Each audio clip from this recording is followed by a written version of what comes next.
Hello, auto aficionados. Have you ever wanted to take a spin in a Swedish electric performance SUV with chiseled bodywork and fancy tech? Well, now's your chance. The 2020 Polestar 3 is here, and it's ready to take you on a wild ride. This beauty of an SUV packs a punch with up to 671 pound-feet of torque and 510 horsepower. And if that's not enough, the performance pack can shave off another 0.3 seconds from the already impressive 4.9 seconds it takes to reach 60 miles per hour.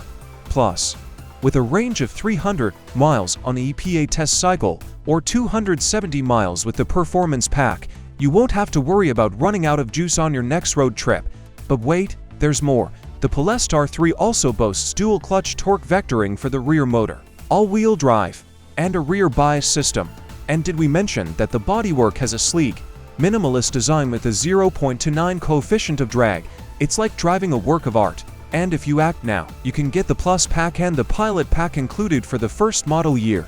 That means a 25-speaker Bowers and Wilkins audio system, soft-closed doors, and heated rear seats, among other luxurious features. So what are you waiting for? Subscribe to our channel and stay tuned for more updates on the 2020 Polestar 3. You won't want to miss this electrifying ride.